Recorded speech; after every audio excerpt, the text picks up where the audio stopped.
Nagpalit ako ng UMA Pipe Racing na back pressure last year, no October. From that, nag-Luzon Quest ako na endurance which is 5,000 kilometers. After ng endurance, hindi na ako nag-ride o hindi ko na ginamit yung Sniper 155 ko.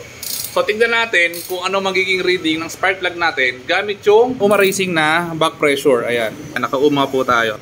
So tingnan natin ngayon yung reading ng spark plug kung lean ba siya o rich or sakto lang. Baklasin natin yung ating spark plug. Ito yung ating spark plug. Ano yan? Normal ba yan o lean or rich? Sakto lang. Light brown. Light brown. Hindi ba to lean? Pagka ganitong medyo namumuti. Slight lean. Medyo may laman. So medyo may pagka-lean lang siya ng konti. Konting-konti lang, very minimal. Kasi medyo light brown pa rin naman yung kulay which is the normal sunog pagdating sa spark plug. So yun, para dun sa mga gusto magpalit na umabak pressure na tambucho, ayan, nakita nyo naman kung ano yung reading ng ating Sniper 155. And then, kayo na humusga kung naaayon ba sa panlasa nyo o hindi.